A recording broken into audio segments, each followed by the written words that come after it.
Bonjour les As, je m'appelle Michaël Jean et je suis très contente de répondre à vos questions.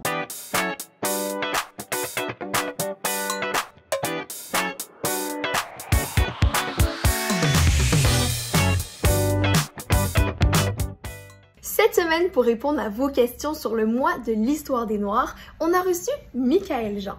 Michaël Jean a été journaliste, mais aussi gouverneur général du Canada. Ça veut dire qu'elle représentait la reine d'Angleterre à l'époque au Canada.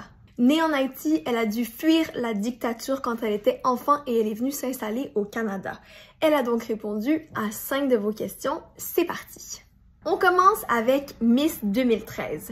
Coucou Michaël, je suis noire et j'aimerais savoir qui a eu l'idée pour le mois de l'histoire des Noirs et pourquoi c'est en février?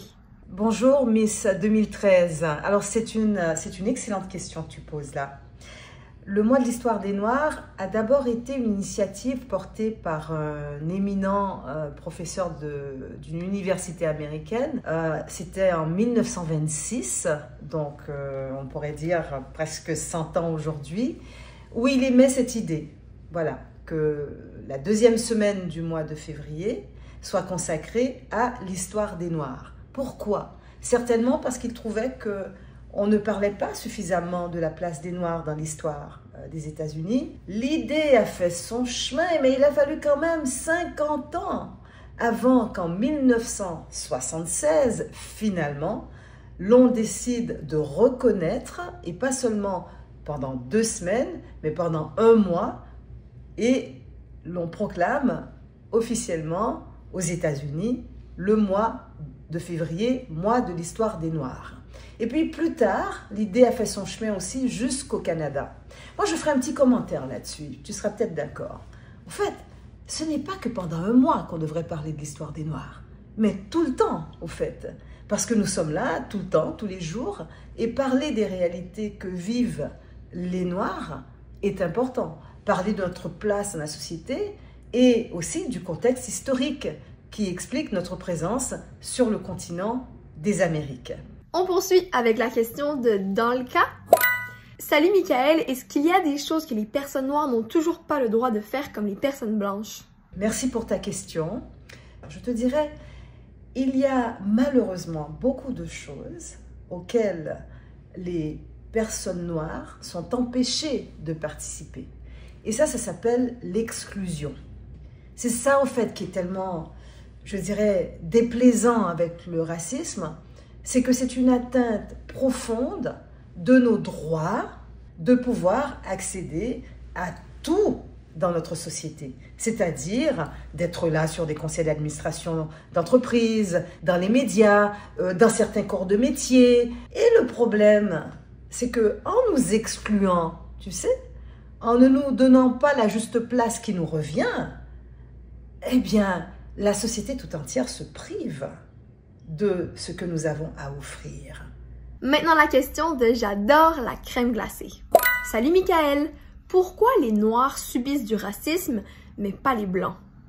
Alors, à toi qui te nomme J'adore la crème glacée, à moi aussi d'ailleurs, alors, le racisme aujourd'hui vient du fait que pendant des siècles, à partir du moment où il y a la colonisation, tu sais, il y avait ces empires européens qui allaient coloniser des pays et même du continent africain et qui sont venus aussi jusque dans les Amériques avec cette même idéologie. C'était que les Blancs avaient une supériorité, étaient hautement supérieurs et en tout sur toutes les autres races, tous les autres peuples dans le monde. Et ça, c'est l'idéologie de la colonisation, du colonialisme. C'est de dominer, donc les Européens blancs voulaient dominer le reste du monde et considéraient que tous les autres peuples étaient inférieurs. Là où les Noirs l'ont subi encore plus durement, et les autochtones aussi, les peuples autochtones aussi, c'est qu'on ne les considérait pas comme des êtres humains. On les a réduits en esclavage. Et on les considérait comme même moins que des animaux. On les a exploités avec beaucoup de souffrances infligées et d'injustice et de violence. Maintenant, je ne te dirai pas qu'il n'existe pas aussi du racisme exercé contre les Blancs.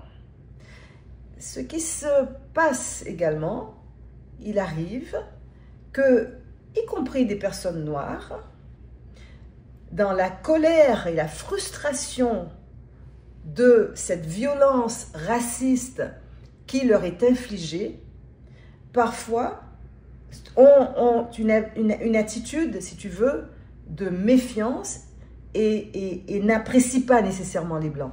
Cela existe. Maintenant la question de « Allô? Allô? Je me demandais comment vous vous êtes senti lors de la dictature quand vous aviez 11 ans. Ça a dû être très difficile de quitter votre pays où vous avez grandi. Comment vous êtes-vous déplacé? Allô, allô? Alors, oui, j'ai vécu cette expérience-là, enfant, de grandir dans un pays où le pouvoir en place, donc le gouvernement en place, exerçait beaucoup de répression contre la population. Une répression violente. Et j'ai eu à vivre et être témoin de situations qui étaient extrêmement douloureuses. Mon père a été arrêté et torturé.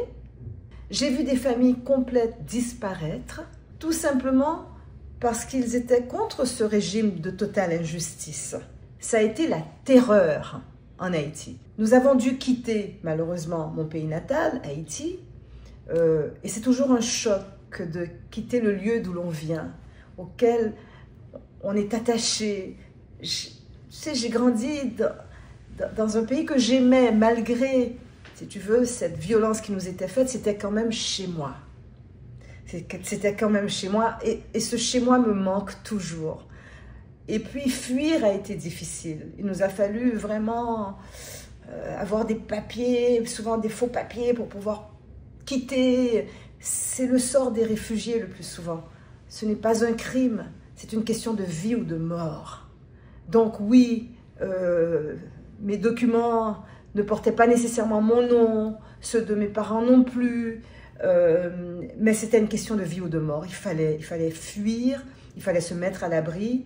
Et c'est dans ces circonstances que nous sommes arrivés au Canada et nous avons été accueillis comme réfugiés. C'est comme si j'étais une plante encore fragile et qu'on a déracinée de son sol et qui a dû essayer de se refaire des racines ailleurs.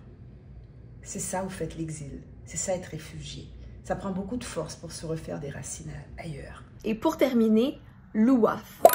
Bonjour Michael. Cela n'a pas été trop dur de représenter le pays en tant que femme noire? As-tu subi du racisme ou de la violence verbale? Merci Loua pour ta question qui est très sensible. Je te remercie de me la poser. Tu sais ce qui est navrant, mais je ne désespère pas. C'est que même alors que j'étais gouverneure générale du Canada, la première femme noire à porter cette haute fonction avec un statut de chef d'État, eh bien, ça ne m'a pas épargné de mots, oui, qui ont été très durs, qui ont été violents, qui ont été racistes. Et il y a un mot aussi pour dire la haine des femmes, qui ont été misogynes. La misogynie, c'est ça, c'est la haine des femmes. Et oui, ça se passe encore. Mais une chose est sûre, c'est que quand ça se passe, ce n'est pas moi le problème. Le problème est celui de ceux et celles qui sont racistes à mon égard. Donc, en sachant ça, ça me permet de garder le cap, de rester concentré sur ce que je veux accomplir, sur la vision que je porte, sur les valeurs qui sont les miennes. Ça ne m'a jamais empêché d'avancer. C'est comme ça. Et c'est cette certitude-là qu'il faut avoir en soi. Il faut en être convaincu tous les jours. Quand on se lève, même si on a des raisons d'être un peu pessimiste et de se dire que c'est tellement dur, il faut quand même aller de l'avant et se dire, voilà, l'épreuve est là, mais je l'affronte. et je continue en restant digne et fière. Alors ça a été un vrai bonheur pour moi de répondre à vos questions, à vous les As, et d'être en votre compagnie, parce que j'ai senti votre présence aussi dans vos questions. Et en vous répondant, j'avais l'impression d'être tout près de vous. Et c'était très, très chaleureux. J'ai senti beaucoup de chaleur dans mon cœur. Ça m'a fait très plaisir. Vous avez vu, même sur les questions difficiles, je l'ai fait avec le sourire, parce que ce sourire, je vous l'adresse. Il est pour vous et je vous aime. Merci beaucoup. Et puis bonne suite. Vous êtes formidables.